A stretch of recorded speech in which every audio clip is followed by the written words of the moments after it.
Oi, gente, tudo bem? Meu nome é Helena, sou apresentadora do Cast Mais. Meu nome é Maria, sou apresentadora do Cast Mais. E hoje nós estamos aqui para mais um podcast. Roda a vinheta.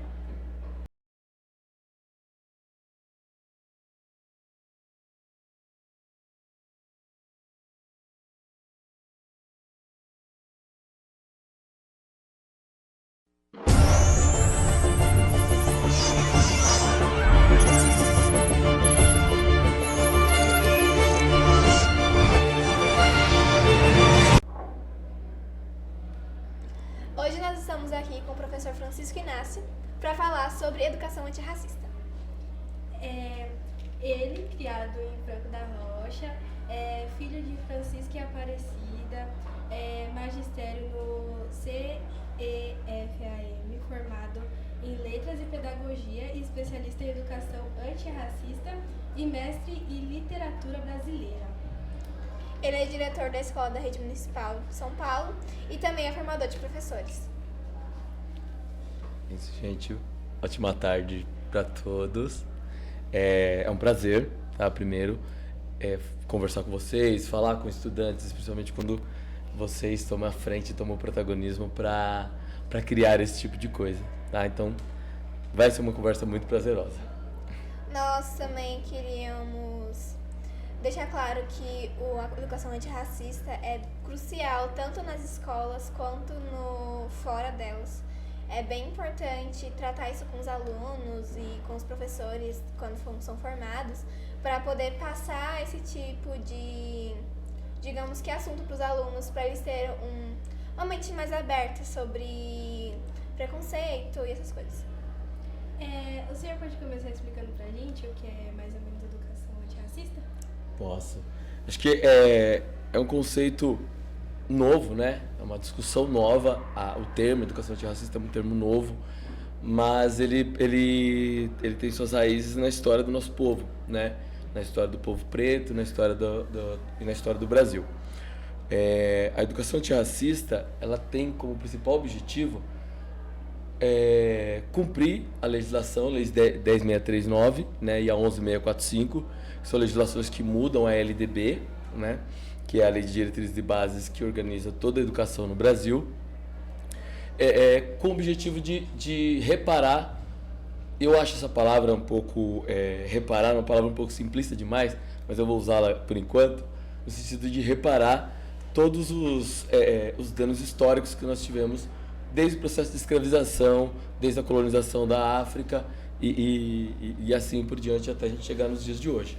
Então a educação antirracista, ela tem a preocupação de fazer com que professores, escolas, redes de ensino, tanto federal, municipais, estaduais e municipais, atuem para combater o racismo nas unidades escolares e na sociedade como um todo.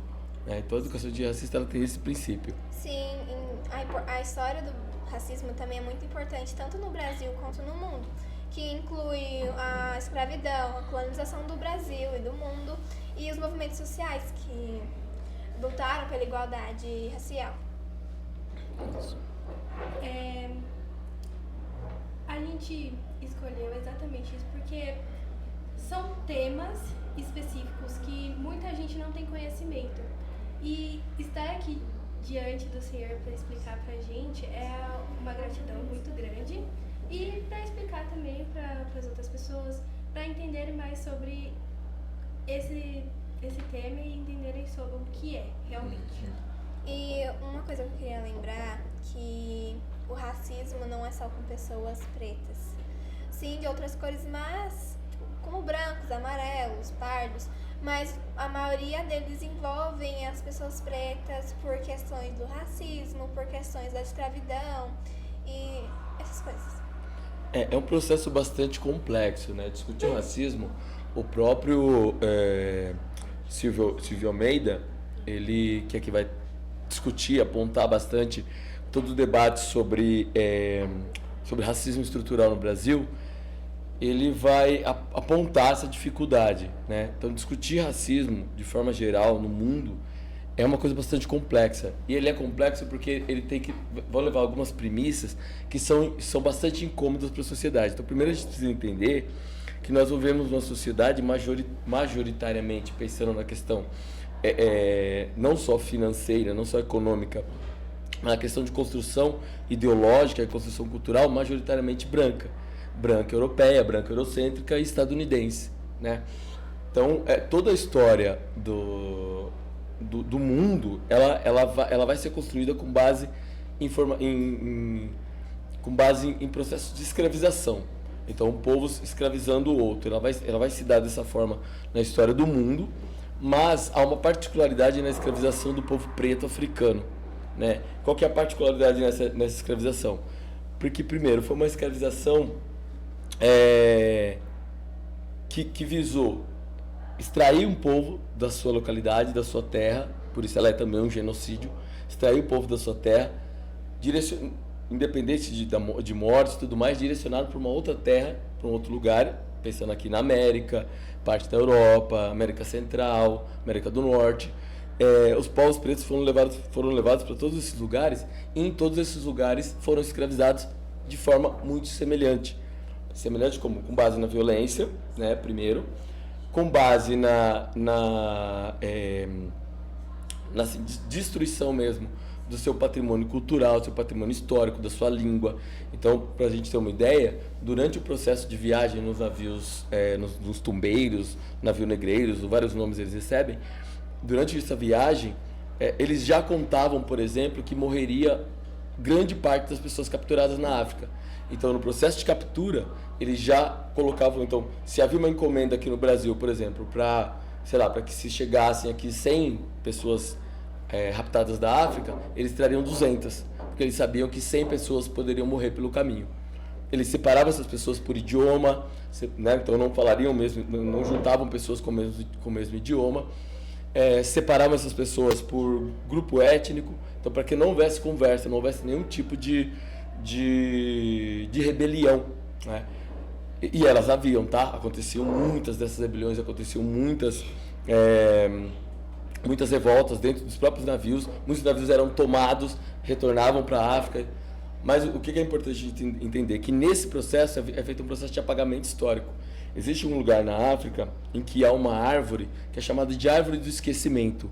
Os europeus e posteriormente brasileiros que iam até a África sequestrar essas pessoas, eles faziam as pessoas darem 13 voltas em torno dessa árvore, porque eles acreditavam que dando volta em torno dessa árvore, essas pessoas esqueceriam de sua terra e voltariam, chegariam aqui no Brasil ou, né, nos Estados Unidos, em Cuba e todos os lugares que chegaram, sem saber de onde vieram. Então a base, a construção do racismo era extremamente cruel. E essa crueldade era tão profunda que há estudos que apontam e comprovam que a rota de migração, né, dos tubarões, elas se alteraram nessa época para seguir esses navios, porque eles sabiam que pessoas seriam jogadas ao mar e seriam comidas de tubarões. Então esses tubarões fazem essa rota até hoje, desde o fim do processo de tráfico negreiro, né, do chamado tráfico de escravizados, né, da África. Desde lá até hoje, esses tubarões fazem essa mesma rota, aguardando corpos negros serem jogados para eles comerem. Tá? Então, por isso que é muito sério a gente debater sobre esse assunto.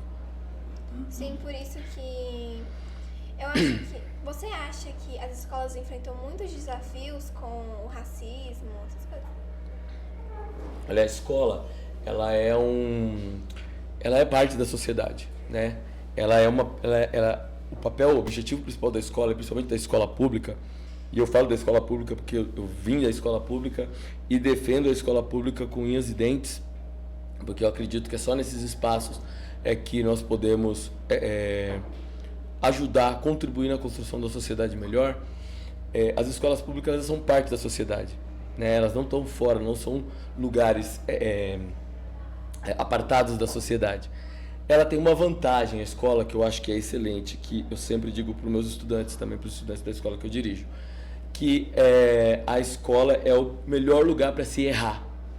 É o melhor lugar para se errar, porque aqui vocês vão estar acompanhados de professores, vão estar acompanhados de educadores dispostos a contribuir, a ajudar vocês a chegar nas respostas corretas, a chegar no que seria o comportamento correto. Então, o grande desafio, o racismo ele vai se dar na escola, ele vai aparecer na escola em várias camadas. E a gente não pode esquecer que racismo não se trata somente de xingamentos, não se trata somente de ofensas, mas se trata de coisas muito mais profundas. Na rede pública municipal de São Paulo, há um estudo de uma pesquisadora, professora também da rede, que aponta que as crianças negras recebem, na idade ali da chamada creche, né, da educação infantil, elas recebem menos colo, menos carinho, menos cuidado e menos atenção que as crianças brancas. Chega a ser 80% a menos, por conta dessa construção racial que nós temos. Que o negro é visto como aquele que pode se virar, então aqui a criança negra vai se virar sozinha, ela não está sentindo dor, então minimiza-se a dor dessa criança negra, aponta-se como essa criança negra como suja, então diversos elementos, piolenta, então diversos elementos vão fazer com que essas crianças recebam menos carinho e menos afeto dos professores. E isso vai seguir adiante. Vou dar exemplo meu mesmo. Eu, quando estava no 2º ano do ensino fundamental, eu tive uma professora que falou para mim que eu escrevia muito devagar. Até hoje eu escrevo e leio muito devagar. Eu sou muito lento para ler. Então eu demoro, o que uma pessoa demora às vezes, sei lá, uma semana para ler um livro, eu demoro um mês, porque eu leio devagar, eu gosto de fazer anotação, enfim. E aí essa professora disse para mim que eu era um neguinho burro, que eu nunca ia ser nada na minha vida. Então eu passei por isso na escola pública. Passei por isso no chão da escola. E naquele momento não existia essa legislação, a 10.639 e a 11.645. Não existia sequer sensibilidade dos professores, não houve sensibilidade da direção. As únicas pessoas que foram sensíveis com isso foram meus familiares.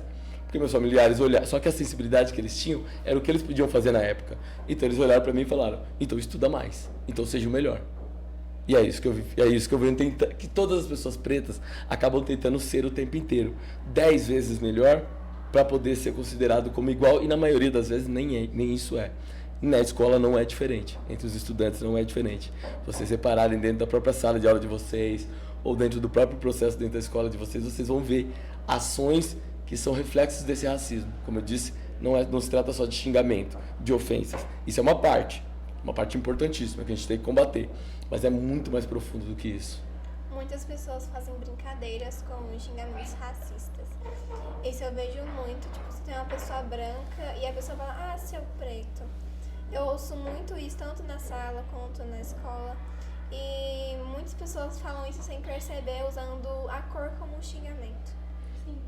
E como o senhor falou assim, como que a gente pode combater assim, o racismo dentro das escolas, dentro da unidade escolar assim mesmo? Eu acho que, vamos lá, pensando que o racismo ele vai se dar de várias formas, ele vai acontecer de várias formas, desde essa que você citou, de xingamentos, de brincadeiras, que parecem brincadeiras, é o que a gente chama de racismo recreativo. Então a gente vai, muitos teóricos vão discutir, vão separar em diversas categorias o racismo, isso ajuda a gente a entender. Então racismo recreativo é esse racismo, por exemplo, que, mas é só piada, mas era só uma brincadeira. E é muito importante a gente perceber duas coisas. Primeiro, não existe o que as pessoas chamam de racismo reverso. Racismo reverso seria o quê? A ofensa, o xingamento, ou, enfim, a prática de racismo de uma pessoa negra com uma pessoa branca.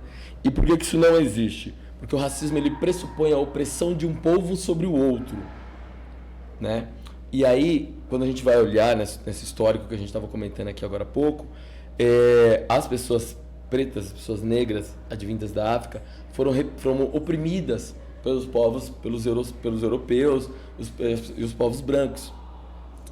A gente precisa entender isso para entender como é que é esse combate. Porque dentro da própria escola, se eu for combater o racismo dizendo que somos todos iguais, eu estou cometendo um equívoco gravíssimo, porque eu estou deixando de levar em conta que nós temos formações sociais, construções sociais e construções genéticas diferentes, construções biológicas diferentes. Por exemplo, o biotipo físico de uma pessoa preta é diferente do biotipo físico de uma pessoa branca. A gente vai ver isso nos esportes, a gente vai ver isso na dança, a gente vai ver isso em diversas questões. Há uma propensão na construção óssea, na construção física, que é diferente. Quando a gente fala de construção social também, a construção das pessoas pretas dentro desse mundo, dessa sociedade, ela é diferente. Então, por exemplo, eu sou de uma religião de matriz africana, eu sou de candomblé. Por que eu sou de candomblé? Eu tenho muita dificuldade com a questão da fé, a chamada fé, enfim, a crença cega, eu sou muito cético, mas o candomblé ele traz de volta as minhas raízes. Ele faz com que eu me una minha ancestralidade, aos meus ancestrais. Então isso me faz ter uma construção diferente. E aí eu vou dar um exemplo para vocês de como combater.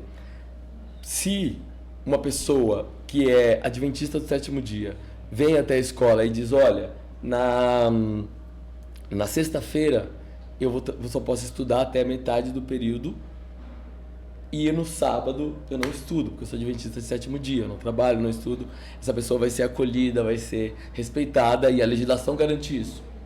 Se uma pessoa de candomblé vier e disser assim, olha, eu tenho que vir de branco, eu tenho que vir com um kippah, ou enfim, na cabeça, eu tenho que usar os meus fios de contas, eu vou ter que comer com a mão, eu vou ter que sentar na esteira para comer, eu vou ter que girar quando eu passar embaixo do portal, embaixo da porta, as pessoas vão estranhar, as pessoas vão rir, as pessoas vão humilhar, e é muito possível, eu já vi isso acontecer muitas vezes, é muito provável que sequer a direção ou a escola autorize que isso aconteça, e principalmente que ela converse, que ela dialogue com os outros estudantes para que entendam que aquilo é parte da religião daquela pessoa.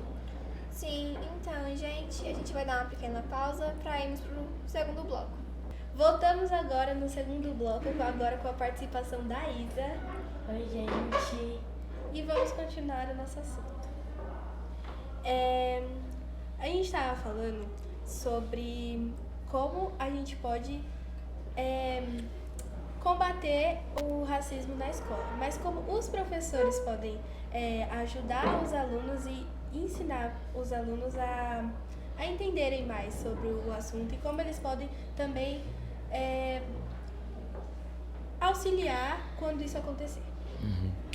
Bom, assim, é muito importante a gente pensar que é preciso, tem uma frase, né, que a gente do movimento negro usa muito, que é preciso, não basta ser só não basta não ser racista, é preciso ser antirracista. E aí é muito importante a gente pensar também nessa concepção de antirracismo, porque é muito fácil uma pessoa se autodeclarar antirracista. Então quem declara você antirracista não é você, é a comunidade preta. São os pretos que dizem se você é antirracista ou não. Até porque essas atitudes, as ações racistas, as atitudes racistas, elas permeiam todas as pessoas.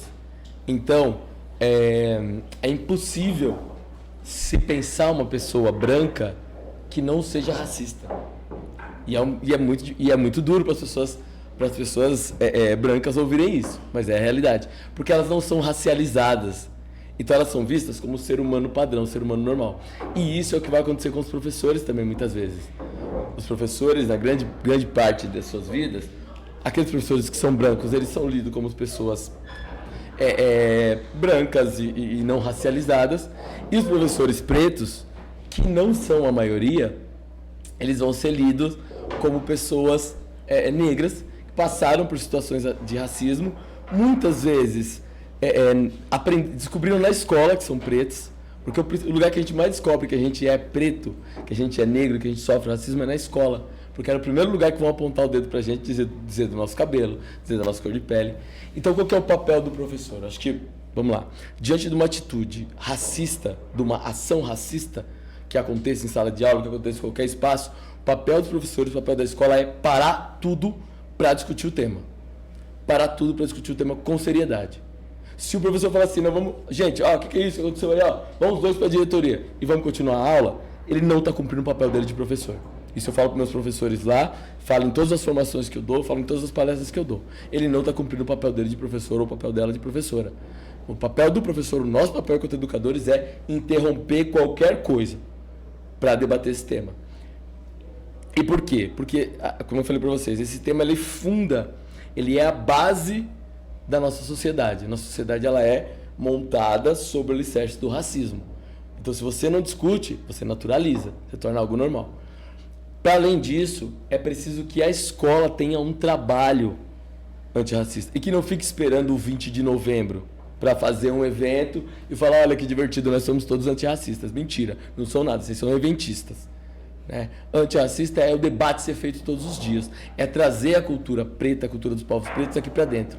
É dizer, por exemplo, que o homem mais rico do mundo, que o mundo já teve, Mansa Musa, era um homem preto.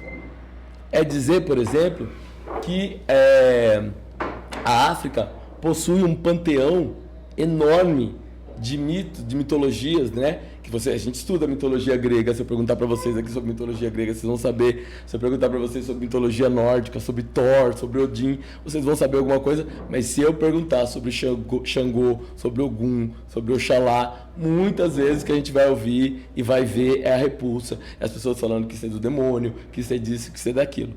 Então, isso tem que vir para dentro da escola. E aí tem um discurso, tem um debate muito importante para a gente fazer, que é assim: a escola como estatal, como um estabelecimento público, ela tem que ser laica. Laicidade não significa ausência de religião. Significa que não se faz proselitismo religioso. Então eu não estou aqui como professor, eu não estou na minha escola como professor ou como diretor para convencer as pessoas que a minha religião é melhor, não é isso. Mas o debate religioso ele tem que ser feito, até porque a escravidão, um dos aspectos que permitiu a escravidão foi o aspecto religioso. Porque, à época, a Igreja Católica dizia que a pessoa preta não tinha alma e, portanto, poderia ser escravizada. Então, a escola tem um papel fundamental de parar, de fazer discussão, de levantar pesquisa, de fazer debate, de trazer pessoas pretas para falarem por elas. Porque uma outra coisa que a gente está cansado também é de que falem pela gente. É de que tentem assumir a postura, eu vou falar pelos pretos, porque não. Nós pretos falamos por nós mesmos. Nessa parte eu concordo bastante com você, até porque eu também sou do candomblé, então eu sei como é. E nisso também eles não estão praticando somente racismo, também estão praticando intolerância religiosa, que também é um crime, né? E eu também acho que as escolas deviam falar mais sobre as religiões de matriz africana. Sobre agora, tem pessoas que têm o sonho de sair para fora do Brasil, pessoas pretas mesmo, que têm o sonho de ir para fora, mas têm medo de serem julgados, de serem... Qualquer outro tipo de ofensa que elas podem receber. Como que essas pessoas podem se sentir melhores? Olha, vamos lá. Talvez algumas coisas que eu vou falar aqui pareçam bastante radicais, mas o racismo radical vem de radix, né, de raiz. Então, radical é quando a gente trata da raiz das coisas, né? E a gente tem que falar sobre a raiz do racismo, sobre a raiz desse preconceito. A primeira coisa que eu aconselho é que as pessoas pretas viajem para países de pessoas pretas. É a primeira coisa que eu aconselho. Porque o acolhimento vai ser outro. Mas mais do que isso, o que a gente precisa pensar é que o racismo ele é internacional. Ele é muito amplo e ele vai ter diversos vieses, diversas características. E uma delas é muito interessante a gente pensar, porque muitas vezes a gente vê uma pessoa aqui no Brasil que se diz branca e tudo mais, e vai falar assim, eu vou para fora do país, que eu não quero viver nesse país de negros. Só que quando ele chega nos Estados Unidos, por exemplo, ele vai ser lido como latino, como negro, porque aqui pra gente... a caracterização da pessoa negra está ligada diretamente à cor da pele e aos traços negros, né? Os lábios mais largos, o nariz largo, essa narina mais larga que a gente tem, muitas vezes a testa protuberante, os dentes separados, né? Vocês sabiam que esse tem um nome que eu esqueci, eu vou lembrar daqui a pouco. Essa característica do dente separado, no Haiti, por exemplo, é visto como sinal de beleza. E aqui no Brasil, os dentistas, ao ver uma pessoa com os dentes separados, um negro com os dentes, principalmente os da frente aqui separados, pra você usar o aparelho, tem que arrumar isso aqui, é esteticamente feio. Veja, e lá é visto como algo lindo, porque é algo da nossa cultura. Então, eu penso que as pessoas negras, ao viajarem para fora do país, e eu tenho dois aspectos importantes, tá? Para fora do país ou dentro do país mesmo, porque o nosso país, é um dos países mais racistas que existem. Os Estados Unidos, para vocês terem uma ideia, nos Estados Unidos, 13% da população é negra. Aqui no Brasil, nós somos 54% da população, mais da metade. Se vocês olharem, os professores de vocês são 54% negros. Se vocês olharem os lugares que a gente costuma frequentar, quando se vai, eu gosto muito de alta gastronomia, eu gosto muito de cozinhar, gosto de comer, e eu gosto muito de restaurante. Vou a muitos restaurantes africanos, mas tem alguns restaurantes, por exemplo, restaurante português, eu gosto muito de comida da culinária portuguesa, e aí quando eu vou, a primeira coisa que eu reparo, primeiro, antigamente eu ficava com medo, ficava com muito receio, porque eu achava a todo momento que as pessoas iam me olhar, me julgar, como se eu não merecesse estar naquele lugar. Hoje eu olho de outra forma, hoje eu prefiro que as pessoas se incomodem comigo estando lá. Eu prefiro que elas se incomodem, elas que se virem com o racismo delas. E eu não tenho problema nenhum com isso. E eu sempre olho quantas pessoas negras tem lá e qual a posição que elas estão. Se elas estão só servindo, se elas estão no lugar de gerência. E isso, quando a gente sai do país, também tem que funcionar. Eu preciso olhar, eu preciso escolher estabelecimentos em que, como negro, eu vou ser bem atendido, eu vou ser bem tratado. Eu preciso escolher, quando eu compro roupa, por exemplo, minhas roupas eu compro em lojas de pessoas negras, fabricadas por pessoas negras. Então, é lógico que não dá para você fazer isso com tudo, né? Não dá para você fazer isso com tudo, mas com aquilo que é possível. E na viagem é a mesma coisa. Procure um guia turístico negro, ou um guia ou uma guia turístico negro, que vão mostrar para você esses lugares, que vão mostrar vieses. Eu fui para Salvador 3 vezes já. Na primeira vez eu odiei aquela cidade. Eu odiei, porque o que eu vi lá foram as pessoas pretas, sempre, que a maioria da população de Salvador, se eu não me engano, mais de 80% da população de Salvador é preta. Eu vi as pessoas pretas lá, sempre em posições subalternas, em trabalho, não sei o quê, e quem estava turistando, quem estava passeando, normalmente eram os brancos. Na segunda vez, eu não só passei por isso, como eu tive um péssimo atendimento. Na terceira vez, eu fui com um colega que é de lá, ele é Runtó, ele é Ogã do terreiro do Bogum, que é um terreiro tradicional lá em Salvador, e ele me mostrou uma outra Salvador. Ele me mostrou a Salvador preta, de verdade, onde as pessoas pretas se divertem, onde as pessoas pretas praticam sua religião, onde as pessoas pretas comem, onde elas dançam, onde elas fazem compra. E aí eu passei a adorar Salvador. Aí eu vi a Salvador que eu gostaria de ter visto. E eu acho que isso serve para qualquer lugar que a gente vá viajar, que a gente pense, que a gente... às vezes tem uma ilusão, né? Vou visitar a Disney porque eu quero conhecer o Mickey. Coitado do Mickey. Uma vez me falaram, eu brinquei com isso uma vez, né? Eu falei assim, eu não gosto da Disney, tá, gente? Eu odeio aquele negócio. E uma vez eu falei assim que a minha única vontade de ir pra Disney era poder dar uma voadora no Mickey. Aí um colega meu falou assim pra mim, que foi pra lá, falou assim pra mim, o Mickey muitas vezes é um coitado do mexicano que tá lá sofrendo, trabalhando. Eu falei, desistir da voadora no Mickey. Falei, então nem compensa, tadinho. O cara tá lá também no papel de sofrimento. Então é isso, a gente tem que parar de ter ilusão. A África tem lugares lindos, gente. Lugares lindos, lugares deslumbrantes. As Ilhas Maurício, o Malawi, o Lago Malawi, Angola é belíssima. Eu ainda não tive a oportunidade de ir para países africanos, eu só pesquiso, leio muito, ainda não consegui ir, mas a minha viagem próxima, viagem para o exterior, se não demorar, espero que não demore muito, é para a África. Eu quero conhecer alguns lugares na África.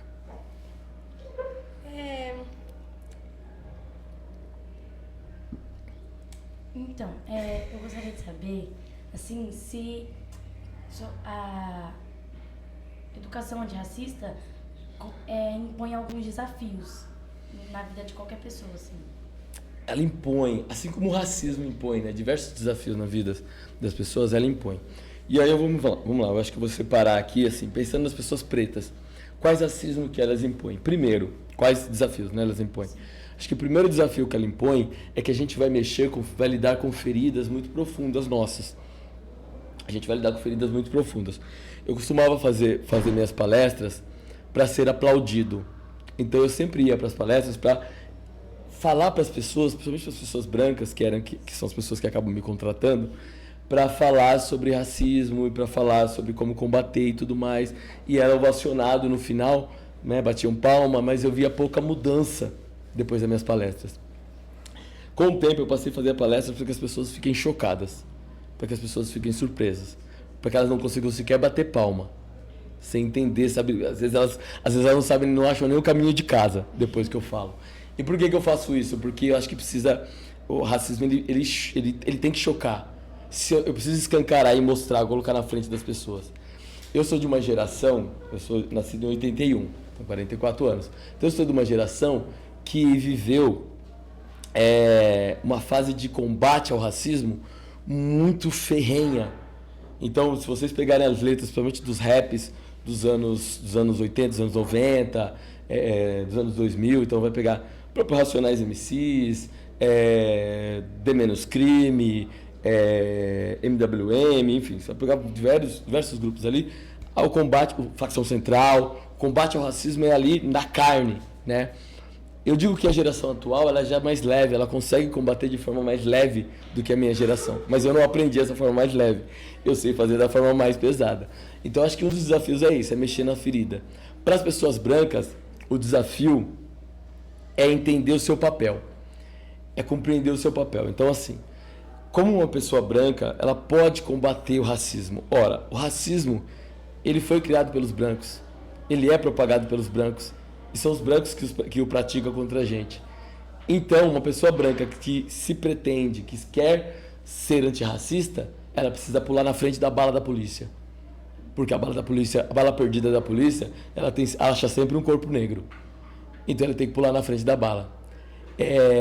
Ela tem que ser a primeira a se colocar e falar, não, essa situação é de racismo. Vou dar uma situação para vocês que aconteceu com uma amiga minha. Essa amiga minha, uma amiga minha, que é diretora de escola também, ela foi até a diretoria de ensino e aí, né, ela é uma diretora branca, foi junto com uma outra diretora que é uma diretora preta. Ao chegar lá, perguntaram para a diretora branca assim, falaram para a diretora branca assim, ela é sua funcionária? Ela veio te acompanhando porque ela é sua funcionária? E aí essa diretora falou, não, era diretora de escola também. Ela pulou na frente, entendeu? E é isso que uma pessoa... Porque muitas vezes, gente, vamos fazer uma inversão só para vocês entenderem. E eu vou pegar um pouco pesado nessa fala. Você não pode pedir para uma vítima, por exemplo, de estupro, para explicar para o estuprador que ele não pode estuprar. Concorda? Como é que eu faço? Como é que eu falo assim, ó? Vem cá, você foi vítima de estupro, você vai ali naquela sala cheia de estupradores e vai dizer para eles como é que não estupra. Veja, é a mesma coisa quando você pede para um negro ir num lugar falar para os brancos como é que não pratica o racismo. Então a obrigação é deles, a obrigação dos brancos de aprenderem, é dos brancos de discutirem, é dos brancos de lerem, né? Quantos das pessoas que a gente conhece, pessoas brancas que a gente conhece, leram livros de pessoas pretas discutindo racismo? Leram Bell Hooks, leram Cida Bento, leram o próprio Silvio Almeida, né? Então elas precisam aprender. Elas precisam, e não é a gente que tem que ensinar. E é importante, né, tanto para a formação dos cidadãos, né, porque tem muita gente que pensa que racismo é só você chegar e falar mal da pessoa que é preta e aí a pessoa vai ficar quieta.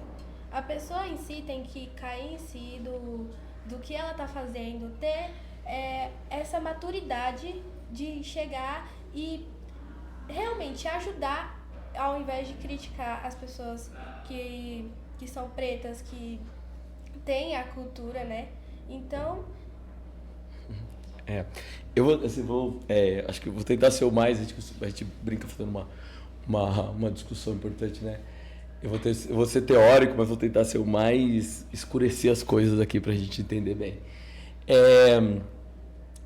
O racismo, ele tem uma função na sociedade que a gente existe, que a gente vive.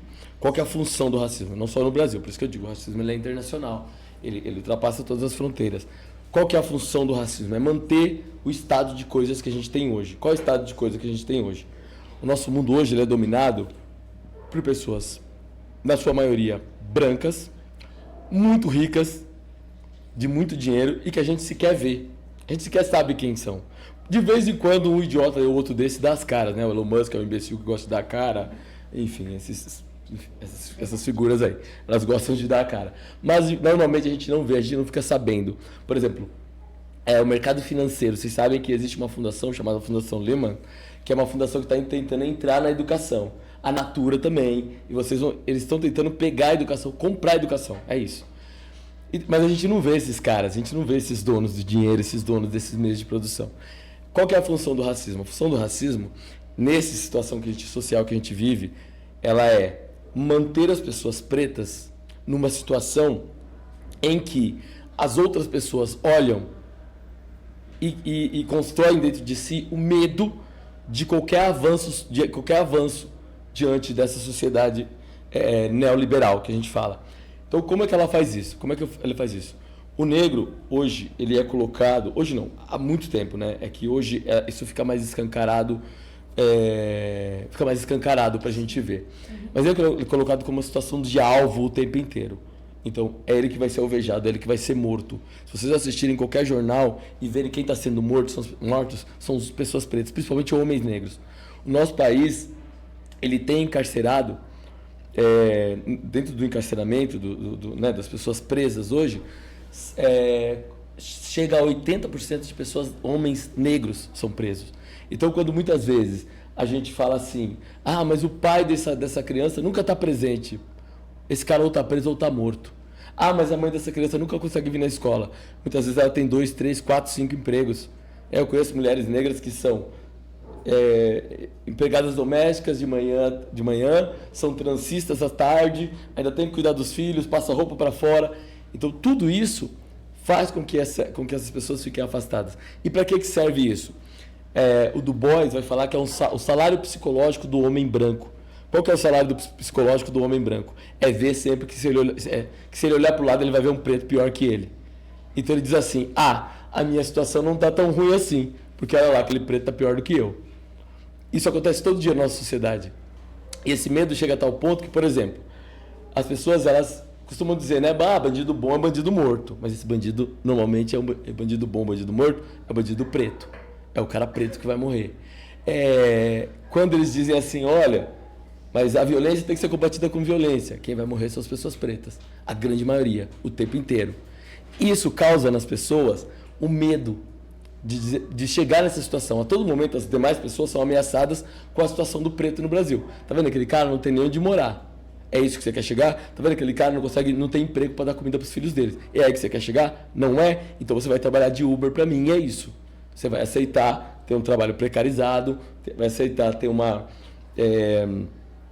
função que recebe pouco salário, trabalhar de motoboy, né, que você pode cair a qualquer momento, morrer e o problema é seu. Né? E assim, eu descobri com um colega meu que é motoboy, que se ele está transportando, principalmente lanche, que não pode esfriar, se ele está transportando um lanche e ele morre, um outro motoboy da iFood é acionado para ir lá pegar esse lanche e entregar. Dane-se o sujeito que morreu. Então assim, é uma maluquice, é um estado de coisas que é assustador. E aí, se a gente não enxerga isso, se a gente não olha para isso, e se a gente não trata isso como tem que ser tratado, né, que é racismo, a gente vai sendo conivente com a sociedade, vai deixando esse tipo de coisa acontecer e vai empurrando as coisas para baixo do tapete. Enquanto o senhor falava, eu estava até lembrando de uma coisa que meu pai, toda vez que ele vai sair, quando ele vai me buscar em algum lugar, e aí ele tá andando assim, geralmente ele é um homem preto, né? E aí tem dia que ele vai me buscar e ele fala, eu tava andando pela rua, aí tinham 2 senhoras vindo, elas atravessaram a rua com medo de mim, achando que eu ia assaltar elas. E aí tinha vezes que eu até ria, porque era muito frequente. Só que aí eu tava parando pra pensar e realmente o racismo tá em todo lugar, até em lugares que você não espera. Por exemplo, na rua de casa, com pessoas que até conhecem ele, só que não reconheceram de longe.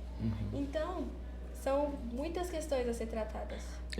Isso permite que ele seja alvo, que seu pai seja alvo. Porque assim, essas mulheres, quando elas falam, bom, vou atravessar a rua porque eu não vou cruzar com ele, porque pode ser perigoso, isso é uma construção do medo. E ela vai ficando sempre,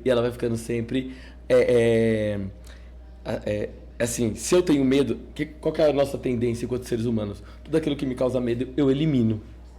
Então, quando as pessoas têm medo das pessoas pretas, elas dão um aval para que essa pessoa seja morta. E é disso que se trata, é de morte, se trata de assassinato, se trata de extermínio. E o Brasil está tentando fazer isso com a gente há muito tempo. Né? O mundo vem tentando, mas o Brasil vem tentando fazer isso com a gente há muito tempo. Sim. Desde o período da escravidão, em que pós-escravidão, né, em que se dizia o seguinte, olha, precisamos embranquecer a nossa sociedade.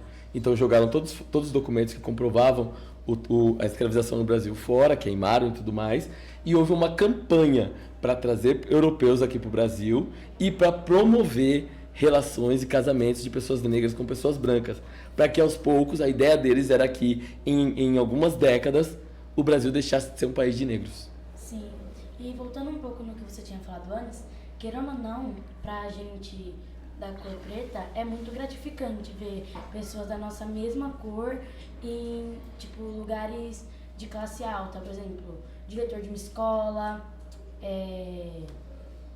empreendedor, chefe de uma empresa, trabalha muito gratificante a gente ver coisas assim.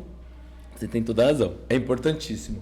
Mas é muito importante que essas pessoas que conseguem atingir essa posição, eu não gosto muito daquela expressão que o pessoal fala assim, a favela venceu. Não, eu venci sozinho, mas eu não venci sozinho. Tem uma série de coisas que vem junto comigo. E se eu não trago as pessoas comigo, se eu não trago o povo preto comigo, não tem vitória. Eu tô lá sozinho, e sozinho eu sou fraco. E sendo fraco eu posso ser derrubado a qualquer momento. Então quando eu vou para quando eu me vejo, né, diretor de escola, hoje lá na prefeitura a gente tem um grupo de diretores pretos. Nós nos juntamos enquanto diretores pretos e tomamos ações coletivas enquanto diretores pretos.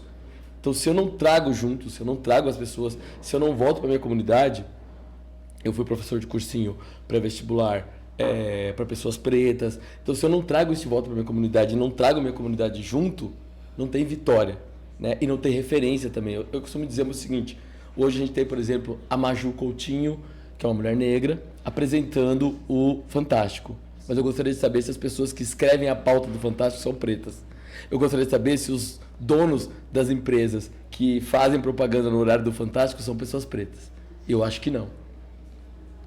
Isso é verdade.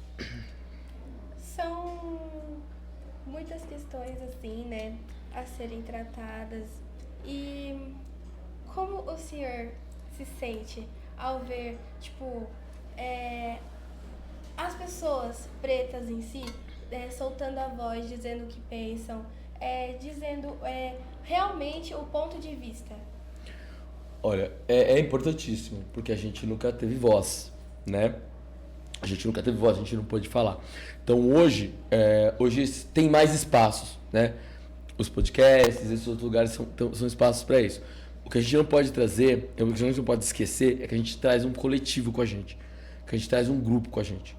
Que nós, pessoas pretas, só vamos nos fortalecer juntos, só no coletivo. Sem isso, isso não acontece. O fortalecimento não acontece. E a minha voz ela pode ser calada a qualquer momento, né? Agora, se a voz forem de todos os pretos, aí não tem como calar. E para finalizar, gente, queremos agradecer ao senhor por ter vindo aqui hoje, por ter dado uma explicação pra gente sobre esse assunto. Foi muito gratificante ser a sua presença aqui. Esperamos que vocês tenham gostado, tá? Se quiser voltar, tá, as nossas Seja portas bem-vindo estão pra abertas. voltar. Uma honra, assim, foi uma honra participar sempre que me chamam, sempre que me chamam, principalmente quando tem o protagonismo, como eu disse no início, protagonismo de estudantes, eu vou. É só me chamar que eu venho. Volto quantas vezes vocês quiserem. Tá bom? Pode deixar, então. Temos uns avisos, né, galerinha? Prova Paulista, tá? Ainda tá rolando.